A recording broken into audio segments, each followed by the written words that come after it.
Bonjour tout le monde. Avant de commencer, je veux dire que nos pensées sont avec les gens du Maroc après le terrible tremblement de terre. Our thoughts are with everyone afflicted by this major earthquake in Morocco. Our hearts go out to those who've lost loved ones. Canada, of course, stands ready to provide assistance. Aujourd'hui, je conclus ma participation au sommet du G20 ici à New Delhi, en Inde. On a travaillé sur un ensemble de dossiers comme l'économie, les changements climatiques, les chaînes d'approvisionnement, la transformation numérique et l'égalité des genres. On a aussi parlé de réformes qui pourraient améliorer les banques multilatérales de développement pour les rendre plus efficaces. During my meetings with leaders of the G20, I also reaffirmed the importance of the rule of law and the rules-based international order. The rule of law is not just a concept. It's people's lives, it's people's jobs. Without these rules, we can't have the stability that is essential to global prosperity and economic growth. Countries in the G20 are all different, but it's the search for those common rules that brings us together. And this brings me to Russia. Not only is Russia's brutal invasion of Ukraine criminal and unacceptable, and killing thousands of people, it's also creating energy and food insecurity around the world. This week, I continued to advocate for collective action to hold Putin accountable and to secure a just and durable peace that starts with Russia's immediate withdrawal from Ukraine. Canada will never recognize the results of the ongoing sham elections held by Russia in Ukraine. People like Putin mistake being reasonable for being weak. He is dead wrong. And Canada will continue to support Ukraine with whatever it takes for as long as it takes. Que ce soit avec la guerre de la Russie en Ukraine, la pandémie, l'économie ou les changements climatiques, les effets se font sentir partout à travers le monde. En ce qui concerne les changements climatiques, les conséquences sont encore plus lourdes pour les populations vulnérables. Aujourd'hui, je peux annoncer que le Canada va investir dans une série de nouveaux projets en Afrique et en Amérique du Sud pour aider les communautés à s'adapter au changement climatique. Par exemple, en Bolivie, on va aider des populations autochtones à développer, entre autres, une agriculture durable qui va contribuer à réduire l'insécurité alimentaire.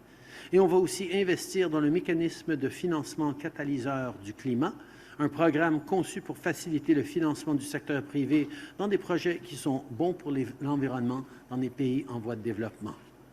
Climate action is one of the 17 United Nations Sustainable Development Goals, which also include ending poverty, achieving gender equality, and ensuring quality education, among others. Whether it was during ASEAN earlier this week or here at the G20, I continue to talk about these goals to raise awareness with other leaders. It's important to continue the work so that economic growth benefits everyone, including the most marginalized. And Canada will continue doing its part. We will help finance and grow women-led agricultural enterprises in Nigeria. We will help bolster food security in the Democratic Republic of Congo and increase incomes for women in the industry. And we will invest to promote school nutrition in Burkina Faso. This is all in support of the Sustainable Development Goals, and we'll continue this work in the months and years to come. This was a very productive week, whether it was here at the G20, in my meetings with business leaders, with the different ASEAN leaders or other partners.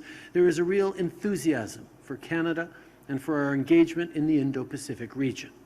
This is good, because our goal coming here is to create more good jobs for Canadians, make life more affordable, and foster economic growth that benefits everyone.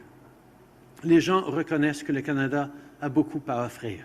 On va continuer de créer des opportunités d'affaires pour nos entreprises canadiennes et on va continuer d'être une influence positive dans la région et à travers le monde. Merci beaucoup tout le monde. We will now start the question and answer period. First question goes to Annie Bergeron, CTV.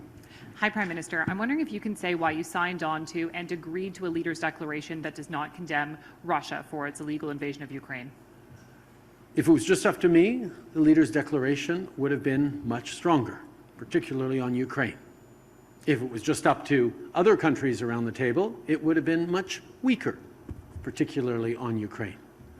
The G20 is an extremely disparate group, and we worked very hard to get as strong language as we possibly could. Based on the language in the declaration, Ukraine is saying that there is nothing to be proud of from this summit. Do you feel like you've let down Ukraine and the summit itself? These summits are always an extraordinarily important moment to come together to deal with big global issues. And we all rolled up our sleeves on tackling the challenges of food insecurity, of energy insecurity, of disrupted supply chains, particularly caused by the war in Ukraine that Russia illegally chose to launch. This is an important time to come together and hear and put pressure on countries that do not align with our values, and in that, we will continue to do it. Global problems have global solutions, and that's why being here today was really important. Bonjour, Monsieur Trudeau. Christian Noël de Radio-Canada. En me basant sur ce que vous venez de dire, vous auriez aimé que le langage sur l'Ukraine soit plus fort. D'autres pays auraient préféré que ce soit plus faible. Est-ce que vous êtes capable de m'expliquer de quelle façon le compromis est utile et nécessaire dans cette situation-là pour l'Ukraine? Prenons par exemple le paragraphe sur l'accord sur les grains dans la mer Noire. On sait très bien que des pays à travers le monde font face à une crise alimentaire ou avec des prix élevés ou bien des manques de denrées et d'alimentation. De le dire aussi clairement dans un communiqué comme ça qu'on sait très bien que c'est lié à la guerre en Ukraine et on appelle à tous les pays, y compris la Russie, d'essayer de le résoudre. On voit qu'on est en train de mettre de la pression pour résoudre un problème auquel bien des gens font face, mais qui n'ont pas toujours la bonne information sur le lien avec les actions de la Russie. Donc, c'était un compromis. Est-ce que ça veut dire que l'influence des pays occidentaux dans le G20 est en train de diminuer? Non, le G20 a toujours été un rassemblement de pays extrêmement différents. Il y a des démocraties, il y a des monarchies, il y a des pays autoritaires, mais ils représentent ensemble les plus grandes économies de la planète et on a une responsabilité de pouvoir pousser pour des solutions et de pouvoir résoudre les différends. Et c'est toujours un processus. L'année dernière, on a eu de très bonnes discussions. Cette année, on a eu de très bonnes discussions. On a mis de la pression, on a avancé plusieurs enjeux et on va avoir encore des discussions sûrement difficiles, mais franches, l'année prochaine au Brésil pour le G20. Ces conversations continuent, mais nous devons rester là pour livrer les résultats. Hello, Prime Minister. Karina Roman, CBC News. Many have remarked on how awkward and stilted the public interactions have been between you and Prime Minister Modi. What accounts for that tension? I think, as always, there are a lot of different subjects that are important for Canadians, whether it's the rule of law and the international rules-based order, whether it's ensuring prosperity, access for our farmers to markets overseas. There's all sorts of different issues, and we've had serious and frank conversations, as Canadians would expect. But many have described your relations at this time as strained, a challenge, deteriorating. How do you describe the relationship between yourself and Mr. Modi and between Canada and India, and where would you like that relationship to be? We recognize that India is an extraordinarily important economy in the world and an important partner to Canada on everything from fighting climate change to creating growth and prosperity for citizens. There's always a lot of work to do, and we will continue to do it. Nous reconnaissons à quel point c'est important de travailler avec l'Inde pour créer de la prospérité, pour s'assurer de la lutte contre les changements climatiques, pour assurer accès à nos agriculteurs au marché indien. On va toujours être là pour parler de la règle de droit et l'importance du droit international. On va toujours être là pour travailler de façon franche et sérieuse. Good afternoon, Prime Minister Evan Dyer, CBC News. Could you describe what you discussed today in your pull-aside with Prime Minister Modi? We talked about how important it was for this G20 to be the success that it was, having solid conversations and interactions that involved countries, the major countries from around the world, creating moments both for formal interactions and the productive informal conversations that were a huge part of this summit to advance important issues. We also talked about the range of issues that matter, whether it's climate change or the rule of law or issues facing Canadians and Indians. Two issues you didn't mention, one that has been reported by the Indian media quoting Indian government sources who say Prime Minister Modi spoke to you about the presence, in his terms, of Sikh Khalistani militants in Canada. And the second is the question of interference in Canada by India, which has been cited by Canada's own intelligence agencies. Did neither of those topics come up? No, they both came up over the years with Prime Minister Modi. We've had many conversations on both of those issues. Obviously, Canada will always defend freedom of expression, freedom of conscience, freedom of peaceful protest. That's something that's extremely important to us. At the same time as we're always there to prevent violence, to push back against hatred. I think on the issue of the community, it's important to remember that the actions of the few do not represent the entire community or Canada. The flip side of it, we also highlighted the importance of respecting the rule of law, and we did talk about foreign interference. Good afternoon, Prime Minister. Taria Isri, Global News. So on the issue of foreign election interference, what message did you deliver to Prime Minister Modi?